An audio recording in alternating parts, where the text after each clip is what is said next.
Hello les amis, dans le cadre du turning, vous êtes assis dans un café, vous attendez votre contact qui a accepté un rendez-vous et j'avais envie de parler de ce petit moment.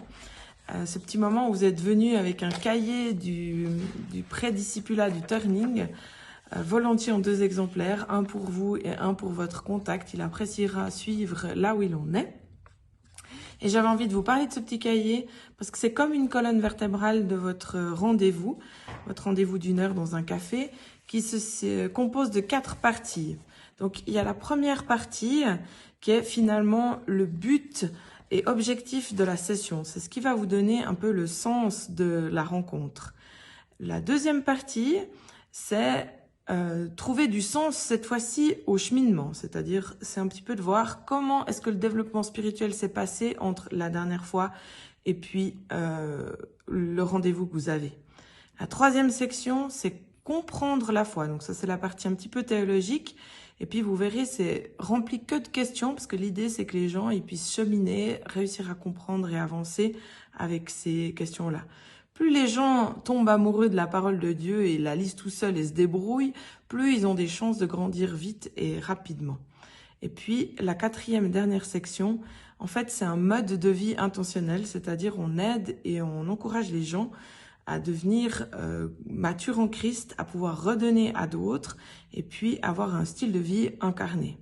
Donc ça, c'est en fait le déroulement du cours que vous avez entre les mains.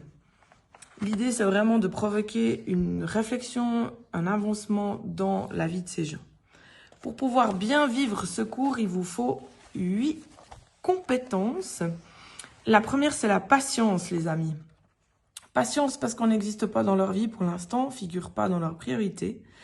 Et puis, on continue, même si, admettons, vous êtes dans un café et puis qu'il vous a posé un lapin, bah, ça ne veut pas dire que c'est fini. Tant que la personne ne vous avait pas dit non, je ne veux plus de toi dans ma vie, vous continuez, vous persévérez, vous êtes là, même si vous avez 3 annulations, on continue. Il y a la question d'être conséquent.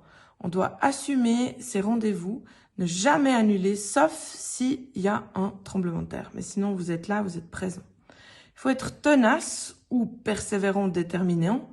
Cette idée de jamais lâcher, de pas se laisser avoir par nos émotions, parce que le discipulat, c'est un marathon.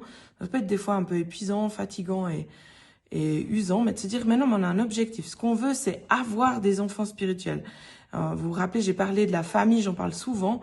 Quand un couple décide d'avoir des enfants, il ne s'inquiète pas du nombre de fois qu'il doit le vivre pour avoir des enfants, mais il veut des enfants, il est déterminé et il continue. Donc notre objectif autour de ces personnes, c'est qu'ils deviennent disciples de Christ, donc on s'accroche. Une oreille attentive, vous avez remarqué que ce cours, il est fait que de questions, donc il faut avoir cette capacité d'écouter les réponses que les gens nous donnent. C'est important. Une approche sans jugement. Je vous rappelle que les gens, ils ont sans doute des tas de choses qui vivent qui sont pas forcément en ordre avec la parole de Dieu. Mais c'est pas tout de suite ça qu'on va mettre en avant. C'est vraiment la compréhension de Dieu. Comment est-ce qu'ils se sentent aimés par Dieu? Et nous, notre objectif, c'est qu'ils se sentent aimés. Et puis petit à petit, le Saint-Esprit va faire son job et il va convaincre des endroits où c'est nécessaire que les gens bougent. Il faut un espace d'apprentissage.